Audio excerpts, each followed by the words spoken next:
করিলেন প্রকাশ।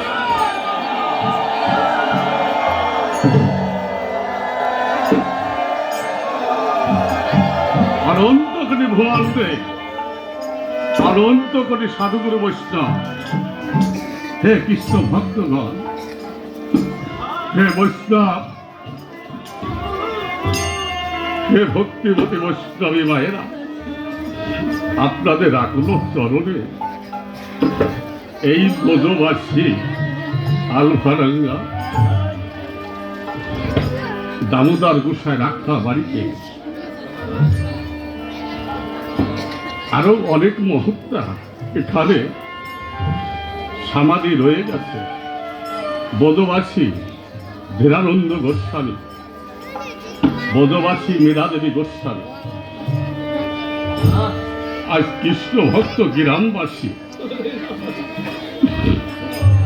আজ শ্রী শ্রী এই মহানাম যজ্ঞ তার সঙ্গে ভক্ত সেবার আয়োজন করেছে। হে কৃষ্ণ ভক্তগণ, মহারাজ পরীক্ষিত অভিশপ্ত হলে 7 দিনের মধ্যে তার মৃত্যু হবে। এই কথা শোনার পরে মহারাজ পরীক্ষিত আনন্দে আত্মহারা হলেন। কেননা আমার মৃত্যুর সংবাদটা তো আমি জানতে পারছি, আমার 7 দিনের মধ্যে মৃত্যু হবে।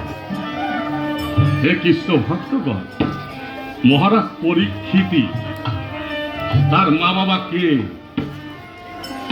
বৈষ্ণব, বৈষ্ণবী উত্তরা, বৈষ্ণব অভিমান্য, অভিমান্যর মা বাবা কে? ছিলেন কৃষ্ণ বলরামের বোন সুভদ্রা, আর ভগ্নী ছিলেন অর্জুন, আর দাদু গোসাই ছিলেন কে? ভগবান শ্রীকৃষ্ণ। অভিশপ্ত হলেন মহারাজ পরীক্ষিত। হে কৃষ্ণ ভক্তগণ, কেন কথাগুলি বলছি? যখন অভিশপ্ত হলেন, লক্ষ লক্ষ মনি ঋষিকে ডেকে বলেছিলেন, হে মণিবর, আমি তো মৃত্যুর পথে যাচ্ছি, আমার এখন কি করা উপায়? মনি ঋষিগণ, মহোদগণ, বৈষ্ণবগণ সিদ্ধান্ত দিলেন মহারাজ পরীক্ষিতকে, হে মহারাজ পরীক্ষিত, মৃত্যুর পথে যাচ্ছি, একমাত্র ধর্ম হলো কৃষ্ণ কথা শোনা, কৃষ্ণ কথা বলা, সাধু সঙ্গ করা।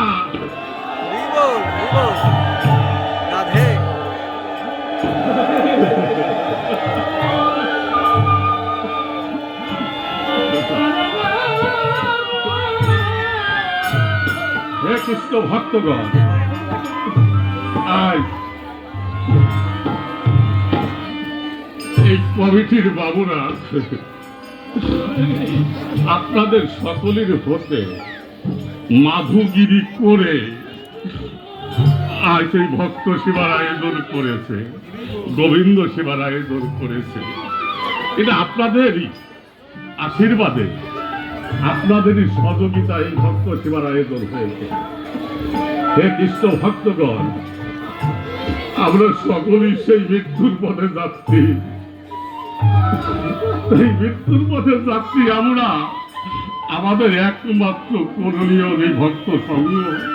হে কৃষ্ণ ভক্তগণ, এই কমিটির বাবুরা আমাকে বললেন একটু ভিক্ষা করার জন্য, কেননা ভিক্ষা ব্যতীত ভক্ত সেবা হতে পারে না, ভিক্ষা ব্যতীত গোবিন্দ সেবা হতে পারে না।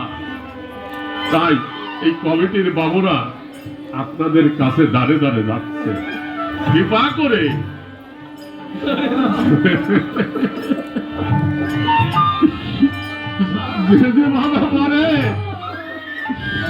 এই কমিটির বাবুদেরকে ভিক্ষা দিবেন, কেননা যেন আপনাদের সেবা করতে পারে, গোবিন্দ সেবা করতে পারে। কেননা অর্থ অনর্থের মূল, অর্থই পরমার্থের মূল। কেন অর্থ ছাড়া গোবিন্দ সেবা হয় না, আর অর্থ হলেও গোবিন্দ সেবা হয় না। যে অর্থে এই ভক্ত সেবা না হয়, গোবিন্দ সেবা না হয়, সেই অর্থই অনর্থ হয়ে যায়। আজ যখন সুযোগ পেয়েছে পেয়েছি। হে কৃষ্ণ ভক্তগণ, আপনারা সকলেই দান করবেন। আরো একটু কথা বলি, কেউ 10টা টাকা দিবেন, 20টা টাকা দিবেন, 50টা টাকা দিবেন, ইচ্ছা করলে অফিস করে দিতে পারবেন না। কেননা একটু লজ্জাও মনে হয়, কেননা আমি 10টা টাকা কি করে অফিস করে দেবো। কিন্তু আপনার ওই 10টা টাকা ভক্ত সেবায় লাগলো না, কেননা এই জন্যই আসলে ভিক্ষা করা।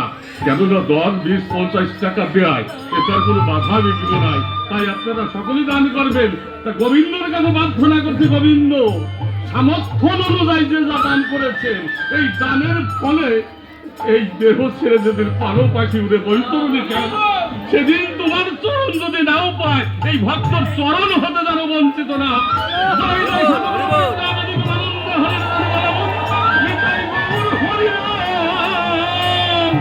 হরি বল, হরি বল, হরি বল, হরি বল।